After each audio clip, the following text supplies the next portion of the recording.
uvela kuphila kwakhe ngenxa yendimvu. Kunento bazalwane lesendelwa nguJesu. Wayenda emnqamlezweni, wayenda esiphambanweni. Ngikho sabelako.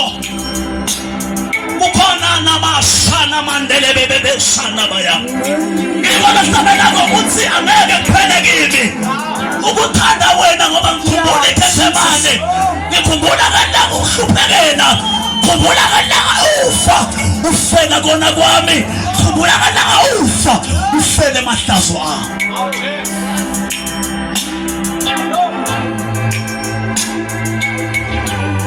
Uthi kana mina ngingimelusi. Lolungile. Lethi leBhayibheli umelusi lolungile bazalwane. Uzela kuphila kwakhe ngenxa yedimvu. Namhla ngikhuluma ngaJesu angimelusi. Namhla ngikhuluma ngaJesu elusa impilo zethu. Namhla ngikhuluma ngaJesu adela ubukhosi bakhe ezinto zasemhlabeni akufela thina eToni. Ake ngikhuluma ngaJesu. Lethi leBhayibheli bazalwane. Lethi leBhayibheli kwaba nemhlangano. Kwaba neconference. Kwahlangana kuthathu kaNkulunkulu. Sekuhlangene kuthathu kaNkulunkulu. Kuthiwa kwabekwa incwadi. Le ncwadi leyabekwa the same book lakhuluma ngayo kuGenesis chapter number 1 verse number 15. Nakathi wena nyoka uyawuhamba ngesisu.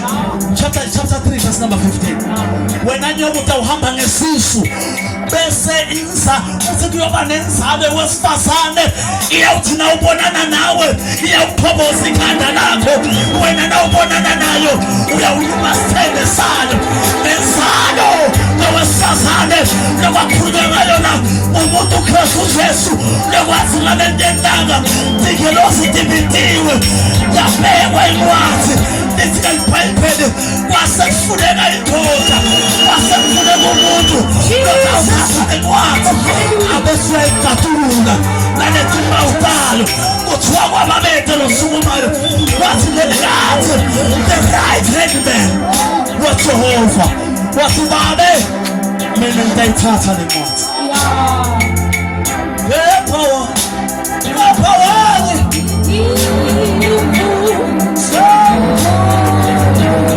wathi mina ngitayithatha le ncwadi ikatulule nalethi mbawuta. Ake sinabelekanele uthi mina ngitayithatha le ncwadi. Mina ngitayithatha le ncwadi bese ngiyakatulula nalethi mbawuta. Lethi leBhayibheli lapho kwasekufakazeleka loGenesis chapter 3 verse number 15. Kuyoba nenzalo yowesifazane eyokhoboza ikhanda lenyoka bese inyoka iluma sithele. Mina ngimelusi lolungile. Melusi lolungile uvela kuphila kwakhe ngenxa yedimvu. Ake ngibabantwana bazalwane kunemelusi abusuku lowadela kuphila kwakhe. Kunemelusi abusuku lowadela ema-riches ngenxa yeToni. Lowadela lizulu wathi ngiyawuhamba ngiyohlupheka emhlabeni niphile enyameni kuze bantu babuyisane naNkulunkulu. Kuze bantu balahle sono. Kuze bantu bahlukane nezinto leziphelako. Bese babukana nami ngisho ngemelusi. Namhlanje abazalwane ake ngibonile abathandekayo emathendele kunendoda longayithatha ibe ngumelusi. Kunendoda longayithatha ibe ngumelusi bantu bakho.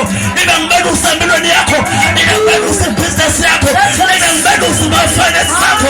Ibe ngumelusi social life yakho. Umuntu uKristu Jesu.